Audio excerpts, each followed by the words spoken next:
President Trump goes after Fox News again for their latest polling results. A New Jersey Democrat bails on the party and joins the Republicans. And James Comey now says that, yes, there may have been some errors in the process that led to spying on the Trump campaign. All that and more. I'm Bobby Eberle. This is a 13-minute news hour. And God bless the United States of America.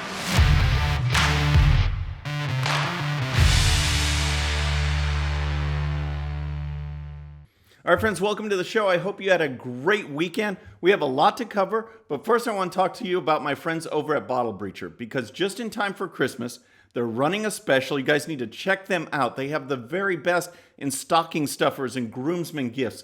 It's made in America products, veteran-owned company. Just go to bottlebreacher.com, use coupon code Bobby13-Santa for $15 off any purchase over $50. That's bottlebreacher.com. Use coupon code Bobby13-Santa.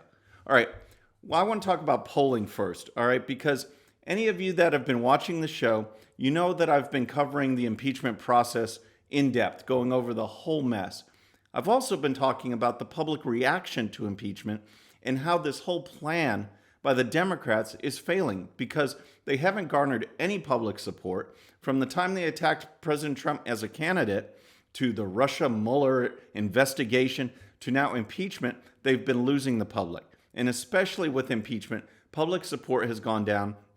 They are losing across the board. Democrat support is dropping. Independent support is dropping. And of course, Republicans don't support it at all. This is what I've been telling you, poll after poll. So you can imagine my surprise when Fox News came out with their latest poll, and it showed that support for impeachment actually ticked up a percentage point. So, there's no wonder that President Trump was just stunned by it. I was too, because it doesn't fall in line with any of the polling that we've seen, even from last Friday's show and other shows talking about reaction, whether it's Monmouth poll, Quinnipiac, on and on and on. It all shows the same thing. Here's a report from the Washington Examiner. It says, President Trump tweeted his frustration about a newly released poll by Fox News, which he claimed was biased toward Democrats. The president has previously criticized Fox for their polling, slamming network data showing nearly half of American voters support impeachment last month. The Fox polls have always been lousy, he said, after polls showed an even split on support for impeachment. I tell them they ought to get themselves a new pollster. So he was talking about the previous poll from back in October. So what happened this time? Here's more from the Washington Examiner. It says the latest polling data from Fox shows a 1% increase from late October in favor of impeaching and removing Trump from office. Those who feel he should be impeached but not removed, and those against impeachment did not change, despite multiple days of hearings and witness testimony in Congress. So that's right. Despite all the other poll results, all the coverage I've given on public reaction, Fox News poll shows that support actually went up a percentage. So you can bet that President Trump was upset. He got on Twitter and he tweeted this. He said, the Fox News polls, always inaccurate, are heavily weighted toward Dems. So ridiculous. Same thing happened in 2016. They got it all wrong. Get a new pollster. All right, so I looked at some of the data to see, if President Trump had a legitimate beef or if he's just complaining because this poll was kind of outside everything else that we've been covering. So I looked at the actual poll results and some of the other questions that they were asking, and the results were pretty stunning. And here's some of them right here. First, some favor or oppose questions. So first one, creating an annual 2% wealth tax on individuals worth over $50 million in addition to income tax. 68% on this poll favored that and 26% opposed. Another one, building a wall against U.S.-Mexico border. 54% on this poll favored it, 52% opposed. And then the respondents were asked, are you more likely to vote in the Democratic or Republican primary in 2020? Democrat, 45%, Republican, 36%. That's a 9-point swing from Democrats to Republicans. So you can see with these questions that this survey group favors wealth tax, opposes the border wall, voting by 9% Democrat over Republican. So yes, he's got a legitimate beef. The numbers show it right there that this is clearly skewed to the Democrats. It's not in line with other polling. And you just wonder why you would report this as valid statistical results when it's clearly obviously slanted. It makes no sense, and you wonder what's driving this particular agenda. So next, in line with what we've been talking about, with Democrats getting weak in the knees and Democrats in Republican districts that went for Trump in 2016, they're freaking out. Well, one of them has jumped ship. We've got Representative Jeff Van Drew representing a New Jersey district that went for President Trump by 5 points in 2016. He was able to win in 2018, but Trump carried the presidential race in 2016 in that district. He's had enough. He's one of only 2 Democrats that voted against the impeachment inquiry from the beginning, and now he's done. He is leaving the party. He's going to join the Republicans. And here's a report from the Daily Caller. 5 staffers with Representative Jeff Van Drew announced their resignation Sunday after the New Jersey Democrats switched parties amid his opposition to ousting President Donald Trump. Sadly, Congressman Van Drew's decision to join the ranks of the Republican Party led by Donald Trump does not align with the values we brought to this job when we joined his office, they wrote in a letter to Van Drew's chief of staff, Allison Murphy. So Van Drew is known as a conservative Democrat. What are the others like him, the ones that are representing districts again that they are Democrats, but the district went for President Trump in the last election? How are they feeling? Here's more. Here's a report more from the Daily Caller. Van Drew was the only one of 2 Democrats to vote against the impeachment inquiry in October. Van Drew told Fox Business in November that several other moderate Democrats were quietly concerned about the impact impeachment could have on their political futures. There are 31 House Democrats who won districts in 2018 that voted for Trump in 2016. House Democrats released 2 articles of impeachment for abuse of power and obstruction of Congress Tuesday against the president December 10th. So, again, these Democrats have to be freaking out, and they're going to be feeling the pressure, all right?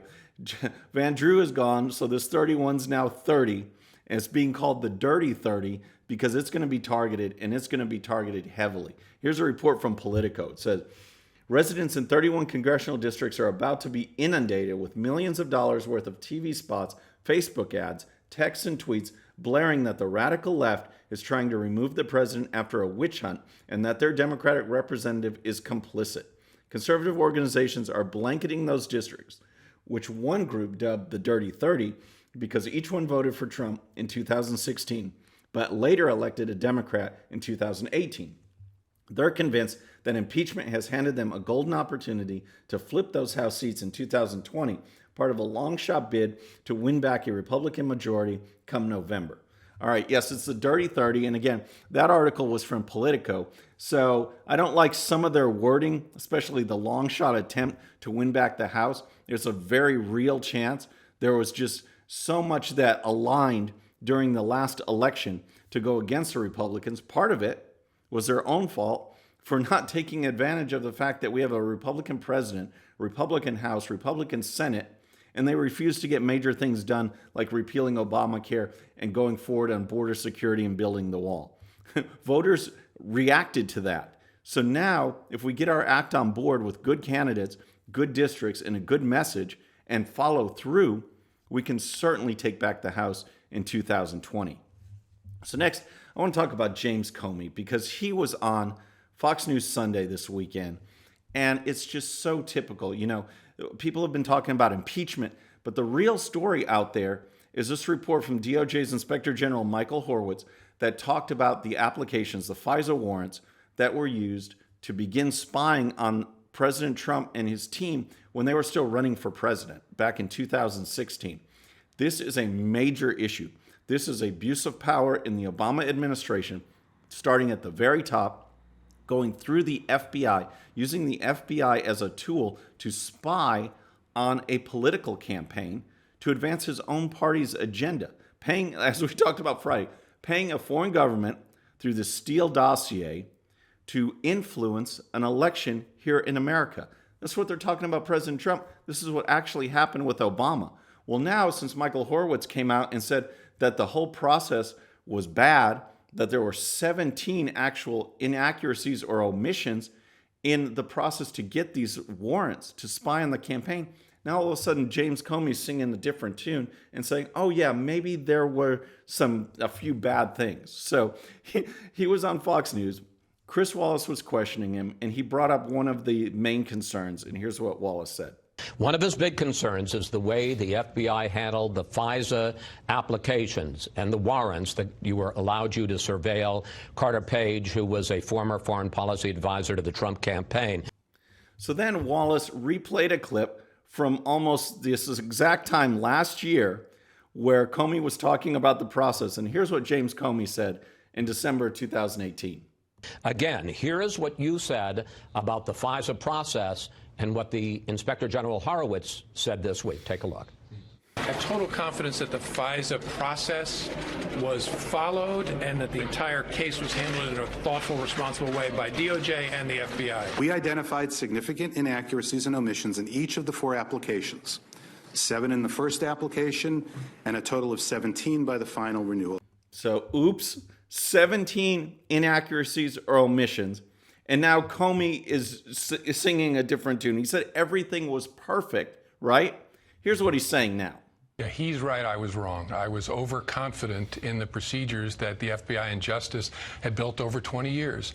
I thought they were robust enough. It's incredibly hard to get a FISA. I was overconfident in those because he's right. There was real sloppiness. 17 things that either should have been in the applications or at least discussed and characterized differently.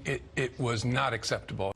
So it sure sounds to me like someone is trying to cover his butt, saying, oh, now he's describing this as sloppiness and things like that, which mean that there's no bias. You know, there was no political agenda here, but my department seemed to be sloppy in the process, which means he can blame others. There wasn't a political agenda, which we know there was, but it's just ineptitude. And you don't look at me, it was these guys who did it. He's trying to get out ahead of this message and take the heat off himself. It's pretty pathetic when you look at it and you look at what's going on. And again, it goes more than just pathetic nature of Comey in these recent comments. It goes to actual corruption and abuse of power in the Obama administration, and it needs to be checked out. And hopefully the Senate will keep doing what it's doing with examining Michael Horowitz, looking at other reports that are coming, investigations that are even worse for the Democrats, and hopefully something big will come out of it, and we'll be covering it. So finally, I want to talk about some research that just came out from Pew Research Center. It's in line with census data, and it shows America is leading the way in a category that we really don't want to be leading on, and that is children in America growing up in single-parent households. We lead the world. We lead the developed world in this statistic, and it is very, very disturbing. Here's a report from the Washington Free Beacon. The United States has a higher share of single-parent households than 129 other countries, a recent analysis from Pew Research Center reveals. 23% of U.S. children live with a single adult, Pew found, compared with an average of just 7% around the world. Of the 130 countries from which Pew obtained survey data, rates of single-parent households range from the low 20s in the United States and United Kingdom to as low as 1 or 2% in countries like Turkey and Afghanistan. So the story also compared Pew Research with the Census Bureau that found similar results, and here are those reports. America's top spot has been a long time coming, data from the U.S. Census Bureau shows. In 1960, just 9% of U.S. children lived with one parent, and just 3% lived with either a non-parent relative or a non-relative. By 2019, the Census Bureau estimated that 26% of children lived with single parents, while just 4% lived with non-parent relatives or non-relatives.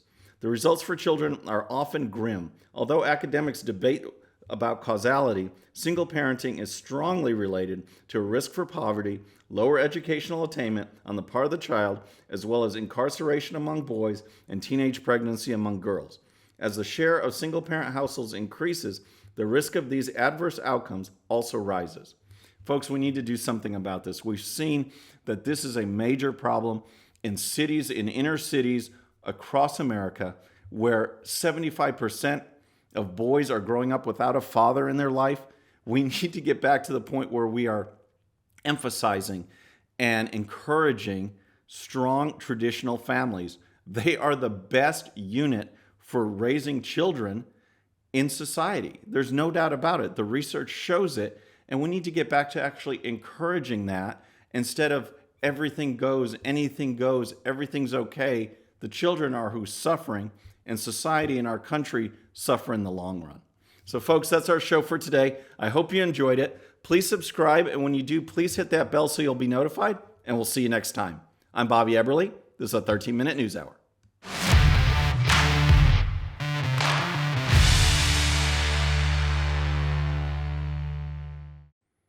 Okay, friends, just a little reminder before you go, and no, this does not count against my 13 minutes. Please hit the subscribe button below and tell your friends.